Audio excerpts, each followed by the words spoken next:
স্যারের সময়টাকে সে সবসময় মূল্যায়ন বেশি করতো সময়কে, এবং স্যারের সিদ্ধান্তটা খুব কুইক ছিল।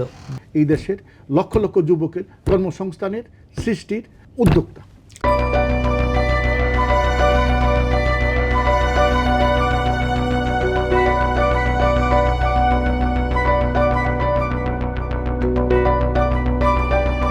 ধরেন স্যারকে যখন দেখলাম প্রথম, আমার কাছে মনে হইল যে একজন রিয়েল জীবন্ত মানুষ, যার মাঝে স্পিরিট আছে, দেশপ্রেম আছে, একজন এত বড় ব্যবসায়ী। আমি যেদিন প্রথম দেখা করতে আসলাম, আমার কাছে মনে হইল যে খুব সাধারণভাবে বসে আছে, বীর মুক্তিযোদ্ধা, 41টা ইন্ডাস্ট্রির মালিক। এবং ওনার সম্বন্ধে শুনছি যে উনি কখনো ঋণ খেলাপি হয় নাই, ব্যাংকের টাকা নেয় নাই, বিদেশে টাকা পাচার করে নাই, দুইটা পত্রিকা, একটা পত্রিকা, একটা টেলিভিশনের মালিক। ওনার সঙ্গে যখন আলাপ করলাম, উনি আমার সঙ্গে দীর্ঘক্ষণ আলাপ করলেন, আমাকে অনেক আপ্যায়ন করলেন। আমি খুব খুশি হইলাম। আমি গভর্নমেন্টের মাত্র জয়েন্ট সেক্রেটারি, ওনার কাছে কত সচিবরা আসে, অনেক সচিবরা ওনার সাথে চাকরি করে। আমাকে যে প্রথম দিন সম্মান দিছে, the way he receive me and the way he talk with me, আপনি বিশ্বাস করেন, আই ফিল অনার্ড। আমার তখনই মনে হয়েছে যে এই ধরনের লোকেরা হলো দেশের দেশপ্রেমিক, রিয়েল এন্টারপ্রেনার্স, যারা দেশকে কন্ট্রিবিউট করে। এই Jamuna future park, one of the biggest and finest market ever I seen in this world, but because I have visited so many countries. তো যমুনা ফিউচার পার্কের স্বপ্নদ্রষ্টা, যমুনার 41টা ইন্ডাস্ট্রির স্বপ্নদ্রষ্টা, যমুনা গ্রুপের স্বপ্নদ্রষ্টা। আমি তো then emotional look, I understand, I feel. তো আমার কাছে মনে হয়েছে যে আমি যার সাথে বসে কথা বলতেছি, উনি স্বপ্ন বিক্রি করেন। যমুনা গ্রুপে স্যারের সাথে কাজ করার সুবাদে প্রায় 12 থেকে 13 বছর স্যারের সাথে খুব কাছে থেকে কাজ করছি আমি। স্যারের আমার কতগুলি জিনিস খুব ভালো লাগছে, এবং আজকে এই জিনিসগুলোর উপর বেস করে আমি আমার সামনের দিকে আগাচ্ছি। সেটা হলো স্যারের, প্রথম হলো স্যারের সময়টাকে সে সবসময় মূল্যায়ন বেশি করতো, সময়কে। দ্বিতীয়ত, স্যার পরিশ্রমী ছিলেন এবং স্যারের সিদ্ধান্তটা খুব কুইক ছিল, যে সিদ্ধান্তর কারণে আমরা যে কোনো কাজ স্যারের কাছে যাওয়ার সাথে সাথে কাজটা আমরা সমাধান পেয়ে গেছি এবং কাজ করতে আমাদের সুবিধা হয়ে গেছে। এবং এই জিনিসগুলি যখন স্যার এখন নেই, আজকে আমরা এই জিনিসগুলি যখন চিন্তা করি, দেখি যে স্যার যেভাবে গাইডলাইন নিয়ে সামনের দিকে এগিয়ে গেছেন, এই জিনিসগুলি আজকে আমাদের কাজ করতে গিয়ে একই অবস্থানে আমরা দেখছি যে আমরাও এভাবে আগাইতে পারছি। তো এটার জন্য স্যারের সাথে আমার একটাই জিনিস, যে স্যার যেভাবে আমাদেরকে গাইডলাইন দিয়ে গেছে, স্যারের প্রত্যেকটা কাজ, প্রত্যেকটা মুহূর্ত আজ আমাদেরকে পীড়া দেয় যে স্যার যদি আরও কিছুদিন আমাদের সামনে থাকতেন, তাহলে হয়তো বা আমরা আরও কিছু স্যারের কাছ থেকে শিখে নিতে পারতাম, এবং যেটা আমাদের ভবিষ্যতে চলার পাদেয় হিসেবে আমরা গণ্য করতাম। এবং সেকেন্ড টাইম যখন আসলাম বিকালে 4:30টায়, সেই দুবাইত কফি, সেই সুন্দর স্ন্যাক্স, সেই সাধারণ মানুষের মতো আলোচনা। আরে বিশ্বাস করেন, আমি যখন বাসায় গেলাম, আমার মিসেস জিজ্ঞেস করলো, কী খবর, তুমি করতে আসলা, you are look so nice. আমি বললাম, yes, I have seen someone who is really important man to me and I feel better. আমি যখন থার্ড টাইম দেখা করলাম স্যারের সঙ্গে, তখন corona is being started. Sir জিজ্ঞেস করলো যে ইটালি থেকে মানুষগুলো আসতেছে, এয়ারপোর্টে আপনারা কেন খুললেন, এই কারণে হইল। এবং স্যার আমাকে বললো যে আমার সম্বন্ধে আপনি কী জানেন। আমি বললাম, স্যার আমি আপনার সম্বন্ধে জানি, আপনি একজন সৎ সাহসী লোক, আপনি দেশপ্রেমিক, আপনি মুক্তিযোদ্ধা ছিলেন, এতগুলা গুণ তো কারোর মধ্যে নাই। এবং আপনি ব্যাংকের টাকা মারেন নাই, আপনি বিদেশে টাকা পাচার করেন নাই। আমরা সরকারি কর্মচারী হিসাবে তো আমাদের কিছুটা নলেজ আছে, যারা ব্যবসা বাণিজ্য করে সবাইকে আমি দেখছি, কারণ আমি সেই চাকরি শুরু করছি 1988 সনে।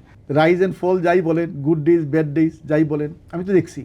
তো আমি যমুনা গ্রুপকে, আমার কাছে মনে হয়েছে যে যমুনা গ্রুপ দেশের জন্য একটা খুবই গুরুত্বপূর্ণ কোম্পানি, সংস্থা, কর্পোরেট হাউস, যেটা দেশকে কন্ট্রিবিউট করতে পারে। আমার সবচেয়ে বেশি মনে পড়ে স্যারের ডায়ালাইসিসের জন্য একটা মেশিন প্রয়োজন, যেটা এভার কেয়ার হাসপাতালে অ্যাভেলেবেল ছিল না।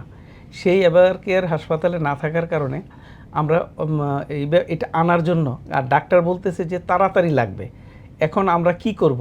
আমরা বিভিন্ন হাসপাতালে, বাংলাদেশের যত হাসপাতাল খোঁজার পরে কোনো জায়গায় না পেয়ে আমরা চিন্তা করলাম তাহলে কি করা যায় সেটা। তখন স্যার বলল যে ইউনাইটেডে দেখেন। ইউনাইটেডও আমরা পাইলাম না। তারপরে ইউনাইটেডে না পাওয়ার পরে চায়নাতে আমরা যেভাবে চায়না থেকেও আমরা আনতে চাচ্ছিলাম, কিন্তু চায়না থেকে আমরা না পাওয়ার পরে তো আমরা ইসলামী আমাদের হাসপাতাল। ইসলামী হাসপাতালে যোগাযোগ করলাম। ওইখানে হাসপাতালে সেটা আছে, রাতের বেলা আমরা সেই মেশিনটা সহ নিয়ে এবারকের হাসপাতালে নিয়ে আসলাম এবং আনার পরে রাতে 11টা থেকে 1টার মধ্যে আমরা এই মেশিনটা নিয়ে আসলাম। এখন এই মেশিনটা আনার পরে ডাক্তাররা এত খুশি হলো যে এটা আপনারা কিভাবে করে আনলেন, তো এটা আমার সবচেয়ে বেশি মনে পড়ে। তো আমার সুযোগ হয়েছে বড় বড় বিজনেসম্যান শিল্পপতিদের দেখার। তো কম্পেয়ার করে কাউকে ছোটো করব না, কিন্তু দেশপ্রেম যেটাকে বলেন, দেশের অর্থে দেশে বিনিয়োগ করা, দেশের কর্মসংস্থানের সৃষ্টি করা, যেটা আমরা লেখাপড়া করছি। আমি বোর্ড অফ ইনভেস্টমেন্টে 2বার কাজ করছি, করার ফলে আমার একটা অভিজ্ঞতা ছিল যে how businessman can contribute to the country. সেই ক্ষেত্রে মনে হয়েছে নুরুল ইসলাম বাবুল সাহেব একটা দিক নির্দেশনা দিয়েছেন। আপনি দেখেন যমুনা ফিউচার পার্কটা সারা বাংলাদেশে যদি কারেন্ট চলে যায়, যমুনা ফিউচার পার্কে কারেন্ট থাকে।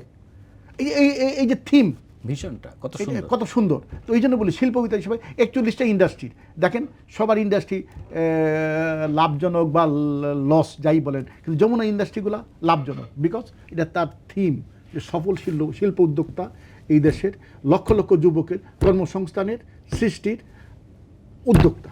কারো একটা ইঞ্জেকশন দরকার, সেই ইঞ্জেকশনটা আমরা কোনো জায়গায় পাচ্ছি না। পরে ইন্ডিয়ান হাই কমিশনে আলোচনা আনতে হবে, কীভাবে আনবো, এত তাড়াতাড়ি আমরা আনতে পারছি না। পরে আপনিও আমাকে সেভাবে হেল্প করার পরে রাতের বেলা সেই ইঞ্জেকশনটা আমরা নিয়ে আসতে পারলাম। ওভারঅল সোজা কথা হলো যে আমাদের প্রয়াত চেয়ারম্যান স্যারের জন্য আমরা সবাই যার যার মানে অ্যাঙ্গেল থেকে আমরা বিভিন্নভাবে চেষ্টা করেছি। আসলে ওনার কোনো কিছুর আমরা ত্রুটি করি নাই, কিন্তু ওনার লাস্ট পর্যন্ত আমরা তাকে বাঁচাইতে পারি নাই। স্যার শুরু করছে যেখান থেকে, সেখান থেকেই বেকার যুবকদের দৃষ্টি দেওয়া উচিত। স্যার তো শূন্য হাতে শুরু করছেন। স্বাধীনতা উত্তর এই দেশের অর্থনীতি যখন মানে কি বলা যায় এই বিপর্যস্ত, সেই সময় স্যার ফিজিক্যালি নিজের লেবার দিয়ে সেই ন্যাশনাল ফ্যান বলেন, সেই যমুনা ফ্যান বলেন, সেই ডিস্টিলারি বলেন, সেই নিজে পরিশ্রম করিয়া নিজে কাঁধে জিনিস বয়ে নিয়ে সেগুলো শুরু করছে। তো উনি তো সবার চেয়ে মানে অনুকরণীয় হবে, উনিই সবার কাছে দৃষ্টান্ত হবে যে উনি সেই ছোটো থেকে কিভাবে আস্তে আস্তে বড় হয়েছে, কিভাবে মহিরু হয়েছে, কিভাবে দেশে অর্থনীতিকে আগায় নিছে, কিভাবে দেশপ্রেমে কথা বলছে। আপনি দেখেন দেশের রাজনীতিতে, সমাজনীতিতে, অর্থনীতিতে নুরুল ইসলাম বাবুল তো কখনো ভীতু ছিল না। নুরুল ইসলাম বাবুল কখনো পিছায় থাকে নাই। নুরুল ইসলাম বাবুল কখনো কারোর সাথে ধরেন এই কম্পেয়ার না করে নাই, কিন্তু সে আগাইছে, সে কন্ট্রিবিউট করছে। আমাদের চেয়ারম্যান স্যারের সিদ্ধান্তটা ছিল খুব দ্রুত এবং উনি সিদ্ধান্তের ক্ষেত্রে 1 সেকেন্ডও উনি দেরি করতেন না। তারপরে আরেকটা জিনিস হলো, ওনার হাতে যত কাজে থাকতো, উনি যেই কোনো কাজ যখন আমরা নিয়ে যাইতাম, যেই কাজ উনি খাবার বন্ধ করে, তারপরে ওনার পার্সোনাল কাজ বন্ধ করে উনি কাজটা উনি করে দিতেন। এইটা এরকম মানে ওনার মতো সিদ্ধান্ত, সুপার কম্পিউটার। হ্যাঁ জি জি, এটা দরকার। আসলে ওনার কোনো পিএসও দরকার হয় নাই, ওনার কোনো কিছু দরকার নেই। উনি নিজে প্রত্যেকটা জিনিস মনে রাখতেন এবং মনে রেখে আমাদেরকে গাইডলাইন করতেন। এবং দেখা গেছে এমন কোনো দিন নেই, আমরা অনেক সময় অনেক কিছু ভুলে গেছি, কিন্তু চেয়ারম্যান স্যার আমাদেরকে মনে করে ওই কাজটা তুমি তাড়াতাড়ি করে নিয়ে আসো, ওইটা করে নিয়ে আসো। এখন এই জিনিসগুলা ওনার টোটালটা উনি এক্সেপশনাল ছিলেন এবং এটা এরকম মানুষ আসলে এই বাংলাদেশে আসলে দরকার। আমাদের চেয়ারম্যান স্যার একটা অসাধারণ মানুষ ছিল, সোজা কথা এক বাক্যে যদি আমি বলি।